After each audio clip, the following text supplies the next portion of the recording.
से हाँ इसका चांस ज़्यादा। आज हम लोग क्या करेंगे? प्रोबेबिलिटी। क्या करेंगे? प्रोबेबिलिटी। प्रोबेबिलिटी इसको क्या बोला जाता है? प्रायिकता। इसको क्या बोला जाता है? प्रायिकता। प्रोबेबिलिटी को हिंदी में क्या बोला जाता है? प्रायिकता। बेसिकली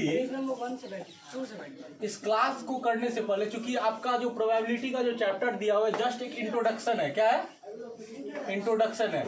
मतलब आपके जो सिलेबस है उसमें डिटेल में नहीं पढ़ाया गया है, बहुत ही स्मॉल पार्ट कवर किया गया है, बहुत ही स्मॉल पार्ट कवर किया गया। तो सबसे पहले हम लोग समझते हैं प्रोबेबिलिटी क्या होता है।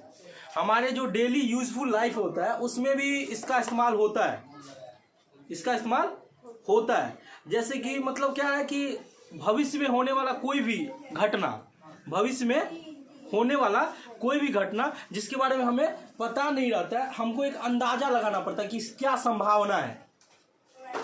अब जैसे कि एक एग्जांपल देते हैं कि आप लोग टोटल कितने स्टूडेंट हो? बताओ। आप लोग टोटल अराउंड मान के चलो 10 स्टूडेंट हो। कितने स्टूडेंट हो? नंबर ऑफ स्टूडेंट कितना है? स्टूडेंट चलो ठीक है, नंबर ऑफ स्टूडेंट मान के चलो 10 है जो इस बार एग्जाम देगा। नंबर ऑफ स्टूडेंट कितना है? कितना? 10 है। जो क्या किया इस बार बिहार बोर्ड में 10वीं का नंबर ऑफ स्टूडेंट 10 था। हमारे ट्यूशन पे नंबर ऑफ स्टूडेंट कितना था? 10 था। जो क्या किया एग्जाम दिया। क्या किया? एग्जाम दिया। एग्जाम दिया। हुआ क्या कि उसमें से पास किया 8। कितना पास किया? 8। ठीक है। और पास कितना किया? 8। और फेल कितना किया? 2। ठीक है। फेल कितना किया? 2। हमारे पास टोटल पिछले कक्षा में क्लास में कितने स्टूडेंट एग्जाम दिए थे? 10 दिए थे। ठीक है। पास किए 8, फेल कितना किए? 2। अब क्या होता है कि हम जब नेक्स्ट बैच का स्टार्ट करने वाले थे तो कुछ स्मार्ट जो होता है ना, कुछ स्टूडेंट कुछ अपने आप को ज़्यादा काबिल समझता है, वो स्टूडेंट हमको बोला कि सर हम पास तो कर जाएंगे ना। हम बोले कि भाई पढ़ोगे तो पास करोगे, फिर नहीं पढ़ोगे तो पास नहीं करोगे, फेल करोगे। नहीं सर, आपको बताना पड़ेगा कि कितना % चांस है कि हम पास कर जाएंगे। देखो आप लोग थोड़ा सा प्लीज़ उधर ऐसे कैसे बैठो, ठीक से अच्छे से बैठो। हम बात करें, हम कुछ समझा रहे हैं, आप लोग बात कर रहे हो आपस में। यार कितना अच्छा से हम समझाने का प्रयास कर रहे हैं कि हमारे पास टोटल स्टूडेंट कितना है? 10 है। कितना स्टूडेंट है? उसने एग्जाम दिया बिहार बोर्ड का, उसमें से 8 पास किया, 2 क्या कर गया? फेल कर गया। कुछ बच्चे आए हमारे पास कि सर हम आपके पास पढ़ना चाहते हैं। हम बोले अच्छी बात है, पढ़ो। तो सर बता दीजिए कि हम पास करेंगे कि फेल करेंगे। हम बोले भाई हमको कैसे पता? नहीं सर, आपको तो बताना पड़ेगा कि कितना % चांस है कि हम पास कर जाएंगे। तो हम बोलेंगे यार अच्छा क्वेश्चन पूछा। पास अगर कोई स्टूडेंट एग्जाम नहीं दिया और हमसे पूछ रहा है कि हम पास करेंगे कि फेल करेंगे, तो हम कैसे, ये अंदाजा ही लगाना पड़ेगा कि वो पास करेगा कि फेल करेगा। लेकिन उस अंदाजा लगाने का जो प्रोसेस होता है ना, उसमें एक मैथमेटिकल फॉर्मूला दिया हुआ है जिससे हम एक्यूरेट तो नहीं लेकिन एवरेजली हम एक सही अंदाजा लगा सकते हैं कि वो बंदा पास करेगा कि फेल करेगा। मतलब उसको बता सकते हैं कि इतना % चांस है कि तुम पास कर जाएगा, मतलब इतना % चांस है कि तुम पास कर गए। कैसे? तो हम देख रहे हैं कि हमारे पास number of student, number of count कितना था? पिछले साल का एग्जाम का कंपेयर करेंगे तो हमारा पिछले साल कितना स्टूडेंट था? 10 था। कितना स्टूडेंट था? 10 था। तो हमारा जो हम प्रोबेबिलिटी निकालना है, क्या निकालना है? प्रोबेबिलिटी कि पास करने का प्रोबेबिलिटी कितना है, पास करने का प्रोबेबिलिटी कितना है। तो पास करने का प्रोबेबिलिटी कैसे पता चलेगा कि हमारे पास कितना नंबर ऑफ स्टूडेंट था और कितना नंबर ऑफ स्टूडेंट पास किया। तो number of student who have passed, number of student who have passed, मतलब जो पास किया था, number of student who passed. ठीक है। बटा टोटल नंबर ऑफ स्टूडेंट, बटा total number of student, total number of student. मतलब total number of student pass कितना किया था? 8। हमारे पास टोटल स्टूडेंट कितना था? 10। अब इसको तोड़ेंगे तो 2 चौका 8 और 2 पंचे 10। हम बोलेंगे बाबू 5 में से 4 स्टूडेंट पास कर जाएगा। हमारा जो ऑर्गेनाइजेशन है, हमारा जो ट्यूशन सेंटर है, उसके ट्रैक रिकॉर्ड के बेसिस पे हम तुमको बता सकते हैं कि तुम 5 स्टूडेंट अगर एग्जाम दे रहा है तो 4 तो पक्का है पास करेगा, 5वां भी पास कर सकता है अगर सब मेहनत अच्छे से करे तो। फिर भी हम एक कैलकुलेशन निकाले, मैथमेटिकल कैलकुलेशन से पता कर लिए कि 4/5 प्रोबेबिलिटी है कि 5 में से 4 व्यक्ति 4 स्टूडेंट क्या होगा पास कर जाएगा। एक मैथमेटिकल कैलकुलेशन है जिसमें कि हम लोग क्या करते हैं, एक अंदाजा लगाते हैं कि भविष्य में होने वाला घटना का कितना % है, मतलब प्रोबेबिलिटी कितनी संभावनाएं है। क्लियर है, समझ में आया? चलो एक दूसरा एग्जांपल भी दे सकते हैं, मतलब इसी तरह से भैया वो वाई पैर के नीचे आ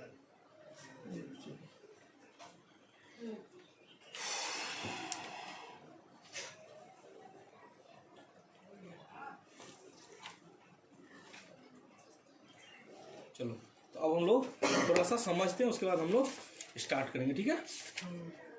चलो तो प्रोबेबिलिटी को हिंदी में क्या बोलते हैं? संभावना। प्रोबेबिलिटी को हिंदी में क्या बोलते हैं? यानी प्रोबेबिलिटी का मीनिंग होता है संभावना। प्रोबेबिलिटी का मीनिंग क्या होता है? संभावना, यानी फ्यूचर में होने वाला कोई भी इंसिडेंट।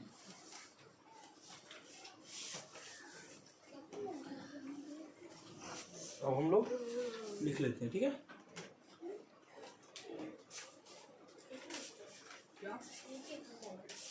तो उसी में बहुत ज्ञान है। प्रोबेबिलिटी, इसको हिंदी में क्या बोला जाता है? प्रायिकता। क्या बोला जाता है? प्रायिकता का मीनिंग जो होता है, प्रोबेबिलिटी का मीनिंग यानी कि मीनिंग संभावना से होता है। किससे होता है? संभावना से है। प्रोबेबिलिटी का मीनिंग किससे है? संभावना से है, ठीक है?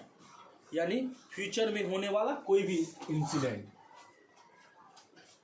प्रोबेबिलिटी का मीनिंग संभावना से है, यानी फ्यूचर में होने वाला कोई भी इंसिडेंट। क्लियर?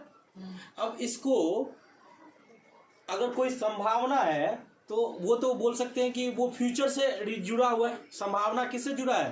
फ्यूचर के इंसिडेंट से जुड़ा हुआ है। अब उसको मैथमेटिकली किस तरह से फाइंड करेंगे उसको समझना है।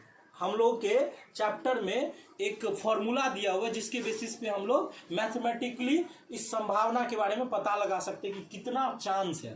प्रोबेबिलिटी मतलब कितना चांस है, उसका मैथमेटिकल कैलकुलेशन को समझेंगे, ठीक है? तो उसका एक बार फॉर्मूला लिख लो, ठीक है? प्रोबेबिलिटी, इसको हम पीई बोलते हैं। इसको क्या बोलते हैं? पी से डिनोट करते हैं। हाँ, पी से डिनोट करते हैं। पी का मतलब हो गया प्रोबेबिलिटी। पी का मतलब क्या हो गया? प्रोबेबिलिटी, ठीक है? और ई का मतलब क्या होगा? इवेंट। ई का मतलब होता है इवेंट, यानी कि कोई घटना है भैया। कोई घटना। हाँ बोलो। ई को ब्रैकेट में रखना है, पी को बाहर। हाँ, इवेंट को अंदर में रखना है, यानी किसी भी घटना के बारे में जिसका हमको प्रोबेबिलिटी निकालना है उसको अंदर में रखना है और पी को बाहर में रखना है। पी का फुल फॉर्म प्रोबेबिलिटी होता है, ई का फुल फॉर्म इवेंट होता है, ठीक है? हम लोग बात करते हैं प्रोबेबिलिटी ऑफ इवेंट का क्या निकालते हैं। Number of trials in which the event happened. Number of trials in which the event happened, मतलब कितना ट्रायल हुआ है जिसमें ये घटना हुआ है। Number of trials in which the event happened, बटा टोटल नंबर ऑफ ट्रायल्स, बटा टोटल नंबर ऑफ ट्रायल्स, बटा नंबर ऑफ ट्रायल्स। इसको एक एग्जांपल के थ्रू हम लोग समझेंगे।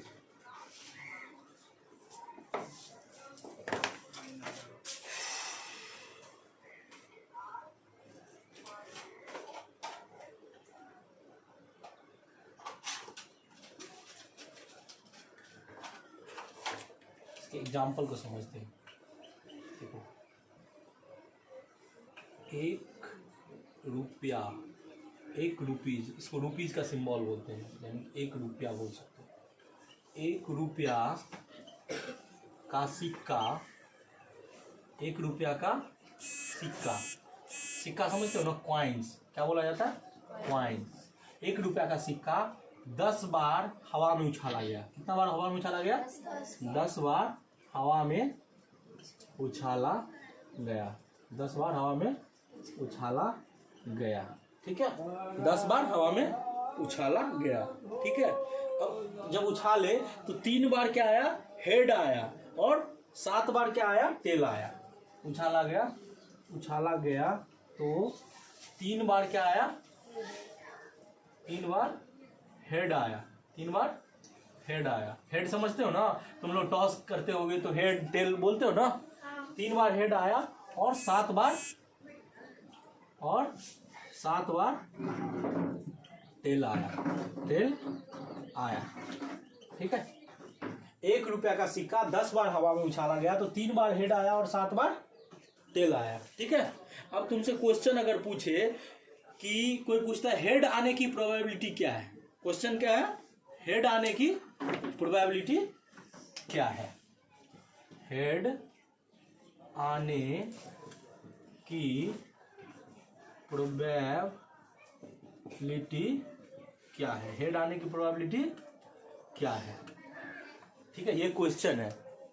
एक सिक्का को, 1 रुपये का सिक्का को 10 बार हवा में उछाला गया तो 3 बार हेड आया और 7 बार टेल आया। तो क्वेश्चन में पूछ रहा है हेड आने की प्रोबेबिलिटी क्या है। तो हेड क्या है? एक इवेंट है। हेड क्या है? एक घटना है, एक घटना है। इसकी प्रोबेबिलिटी निकालनी है। किसकी प्रोबेबिलिटी निकालनी है? हेड की प्रोबेबिलिटी निकालनी है। किसकी प्रोबेबिलिटी निकालनी है?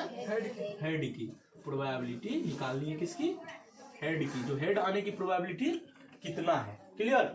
तो हम लोग फॉर्मूला क्या लिखे? Number of trials in which the event occurred. Number of trials in which the event occurred, तो मतलब कितना टाइम हेड आया। Number of time in which head has come, number of time in which head has कम, यानी कि head कितना बार आया, head कितना बार आया, हेड कितना बार आया, और बट्टा कितनी बार टोटल सिक्का उछाले, कितना बार सिक्का उछाले, कितनी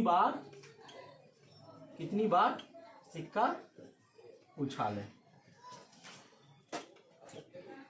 तो टोटल हम लोग को हेड जो आया था वो 3 बार आया था, और सिक्का कितनी बार उछाले थे? 10 बार। तो यही आपका प्रोबेबिलिटी है, 3/10। हम हमेशा याद रखेंगे इसको, हमेशा किस में से किस संख्या में रखेंगे? परमेय संख्या में रखेंगे। किस संख्या में रखेंगे? रेशनल नंबर में रखेंगे। हाँ, अगर हमको कुछ कट सकता है तो हम उसको छोटा करते जाएंगे, लेकिन हमको डिसिमल में इसको नहीं रखना है, इसको बट्टा के फॉर्म में ही रखना है, ठीक है। अब दूसरा क्वेश्चन आ सकता है कि टेल आने की प्रोबेबिलिटी क्या है, मतलब टेल आने की संभावना 7/10 क्या है? टेल आने की संभावना क्या है? टेल आने की संभावना क्या है? टेल आने की संभावना क्या है? इसको बोलते हैं प्रोबेबिलिटी। निकालना है हमको किसका? टेल का निकालना है। प्रोबेबिलिटी किसका निकालना है? टेल का। प्रोबेबिलिटी जो निकालना है वो किसका निकालना है? टेल का निकालना है। तो प्रोबेबिलिटी बराबर होता है, इसमें क्या लिखेंगे? टेल कितना बार आया, टेल कितना बार आया, टेल कितना बार आया, दूसरा बट्टा कितनी बार सिक्का उछाले, कितनी बार सिक्का उछाले, कितनी बार सिक्का उछाले। तो हम देख सकते हैं कि क्वेश्चन में बोले थे कि 1 रुपया का 10 बार हवा में सिक्का उछाला गया, 3 बार हेड आया और 7 बार टेल आया। तो टेल कितना बार आया? 7 बार। टोटल सिक्का उछाले 7/10। तो टेल आने का संभावना 7/10 है, और हेड आने की संभावना क्या है? 3/10 है। क्लियर।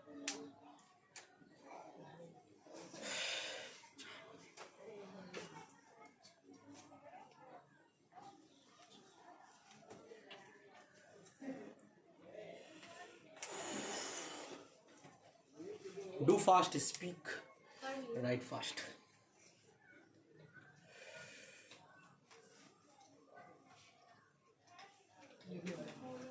इसको घर पे जाके इंग्लिश में ट्रांसलेट करके फिर आगे लिख लेंगे। हम तो इंग्लिश भी लिखा दिए ना। मतलब ये कुछ इसका हेड कितना बार आया? Number of times head has come but the total number of times that coin has. कुछ तो हिंदी वर्ड है उसको चेंज करना पड़ेगा। It's okay, I think we can move to the next point.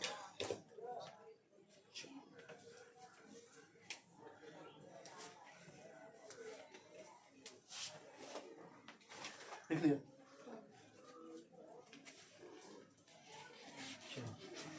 In case अगर कुछ छूट जाएगा तो आप लोग फ्रेंड से नोट कर लेना, यूट्यूब पे देख लेना, सब जगह मिल जाएगा।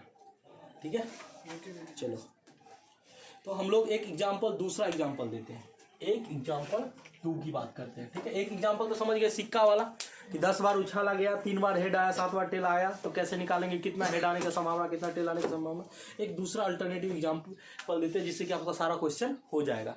मान के चलो राम जो था, राम क्लास 10th के मैथ का एग्जाम दिया। किसके के? मैथ का एग्जाम दिया। थोड़ा कॉम्प्लिकेटेड करते हैं। ठीक है, मैथ का पेपर कितना मार्क्स का था? मैथ का पेपर मान के चलो 50 मार्क्स का था। मैथ का पेपर 50 मार्क्स का था।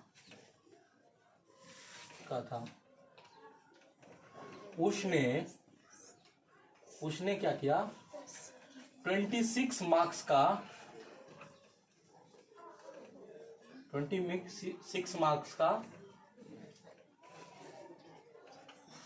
करेक्ट मतलब क्या होता है? सही। करेक्ट मतलब क्या होता है? सही आंसर दिया। ठीक है, और करेक्ट मार्क्स का सही आंसर दिया। करेक्ट उसने क्या किया? 26 मार्क्स का करेक्ट आंसर दिया। ठीक है, उसने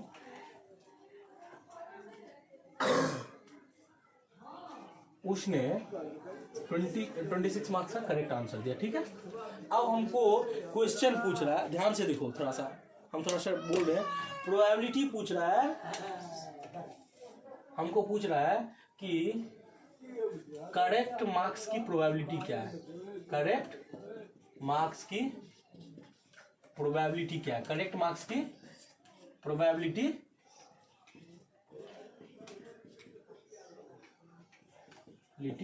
क्या है? अब ये क्वेश्चन आया है कि करेक्ट मार्क्स की प्रोबेबिलिटी क्या है। अब जरा ध्यान से देखो तो मार्क्स कितना मार्क्स का था? 50 मार्क्स का था। उसने कितना मार्क्स का सही किया? 26 मार्क्स का। तो प्रोबेबिलिटी जो निकलेगा करेक्ट मार्क का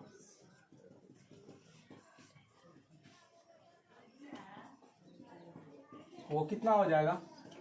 26 उसने सही किया, 50 का पेपर था तो 26/50। इसको छोटा करेंगे तो कट जाएगा 2 से, तो 13/25 हो जाएगा। लेकिन ये तो डायरेक्ट हो गया कि क्वेश्चन में करेक्ट का दिया हुआ है और पूछ लिया कि करेक्ट मार्क्स का प्रोबेबिलिटी क्या है। लेकिन क्वेश्चन ये भी पूछ सकता है कि इनकरेक्ट मार्क्स का प्रोबेबिलिटी क्या है। क्या पूछ लेगा? इनकरेक्ट मार्क्स का प्रोबेबिलिटी क्या है। इनकरेक्ट मार्क्स का प्रोबेबिलिटी क्या है, तो हम लोग निकाल लेंगे। हम लोग क्या करेंगे? इनकरेक्ट मार्क्स निकालेंगे। अगर 50 में से 26 उसका करेक्ट आया, ठीक है, तो इनकरेक्ट मार्क्स कितना हो जाएगा? 24। इनकरेक्ट मार्क्स कितना हो जाएगा? 24। इक्वेशन में लेके कर देंगे। हाँ, इनकरेक्ट मार्क्स कितना हो जाएगा? 24। इनकरेक्ट मार्क्स कितना हो जाएगा? 24। तो हमारा जो प्रोबेबिलिटी